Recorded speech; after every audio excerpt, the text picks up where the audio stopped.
আজ এই ভিডিওতে নিয়ে চলে এসেছি ক্লাস 9-এর থার্ড সামেটিভের ইংলিশ রাইটিং স্কিল সাজেশান। যেই রাইটিংগুলো তোমাদের সামনে রেখেছি সেইগুলো তোমরা যদি প্র্যাকটিস করো তোমরা 100 কমন পাবে।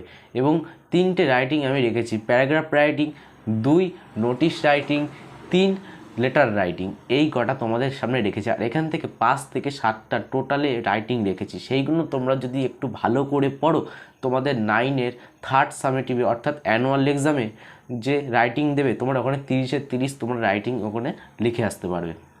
এবং তোমাদের যেই রাইটিংগুলো দেবো আজকে সাজেশনে সেই রাইটিংগুলো বেশিরভাগ স্কুলে সেই রাইটিংগুলো দিয়ে থাকে। তো চলো তোমাদের সামনে আমি রাইটিংগুলো দেখাচ্ছি। চলো মোবাইল স্ক্রিনে যা যাক। সবার প্রথমেই চলে আসবো প্যারাগ্রাফ রাইটিং এ। প্যারাগ্রাফ রাইটিং থেকে রেখেছি number 1 question, importance of time management. 2 নম্বর রেখেছি মাই আইএমএন লাইফ। 3 নম্বর রেখেছি বেনিফিটস অফ রিগার্ডিং বুকস। 4 নম্বর রেখেছি এ মেমোরেবল জার্নি। এবার লেটার এই চারটের মধ্যে যে কোনো একটা করলে কিংবা দুটো করলেই সাজেশন পেয়ে যাবে। বিশেষ করে তোমরা করবে 1 নম্বর যে টাইম ম্যানেজমেন্ট এটা, তারপরে করবে 2 নম্বর বেনিফিটস না মাই আই এম এ লাইফ এটা করবে, 4 নম্বর করবে এ মেমোরেবল জার্নি। তিনটের মধ্যে একটা করলে সাজেশন এবং কমন তোমরা পেয়ে যাবে। এবার লেটার রাইটিং এর দিক থেকে রেখেছি 3টে রেখেছি। তো চলো প্রথমে একটা দেখা যাক। Write a letter, write a B letter to your friend describing your visit to a historical place.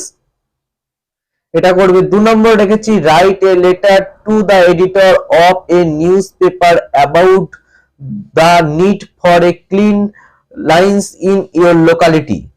3 নম্বরটা রেখেছি write a letter to your school. এর টাইপিং মিস্টেক আছে তার জন্য sorry. School principal requesting permission to organise a cultural programme. তিনটের মধ্যে থেকে প্রথম দুটো করলেই এখান থেকে তোমরা কমন পেয়ে যাবে। চলো নোটিশ রাইটিং এ রেখেছি নাম্বার 1 একটাই রেখেছি notice for a tree plantation drive in your school. Report writing এ রেখেছি number 1 report on the annual sports day celebration. এই তাহলে তোমরা এই নোটিশ এবং রিপোর্ট দুটো যে একটা করে দেওয়া আছে তোমরা এখান থেকে একটা এবং রিপোর্ট থেকে একটা করবে। এবং লেটার থেকে তোমাদের তিনটের মধ্যে প্রথম দুটো করলেই তোমরা কমন পেয়ে যাবে। যে রাইটিংগুলো সাজেশান দিলাম এইগুলো তোমরা ভালো করে পড়ে যাও। যাদের এক্সাম হয়ে গেছে তাদের ভালো, আর যাদের এক্সাম হয়নি অর্থাৎ 9-এর অ্যানুয়াল এক্সাম বাকি আছে তারা তোমরা এইগুলো পড়ে যাও। ইংলিশ রাইটিংয়ে তোমরা এখান থেকে সাজেশান পেয়ে যাবে, কমন পেয়ে যাবে 100-এ 100। এবং যাদের স্কুলে পরীক্ষা হয়ে গেছে তাদের অ্যানুয়াল পরীক্ষা 9-এর থার্ড সামেটিভ পরীক্ষা হয়ে গেছে তাদের এই সাজেশান আমার দেওয়া সাজেশানগুলোর মধ্যে থেকে কটা বা কোনগুলো কমন এসেছে তাও তোমরা একটু কমেন্ট করে জানাও। আমার দেওয়া সাজেশনের মধ্যে থেকে তোমাদের কোনগুলো কমন এসেছে তোমরা একটু কমেন্ট করে জানাও।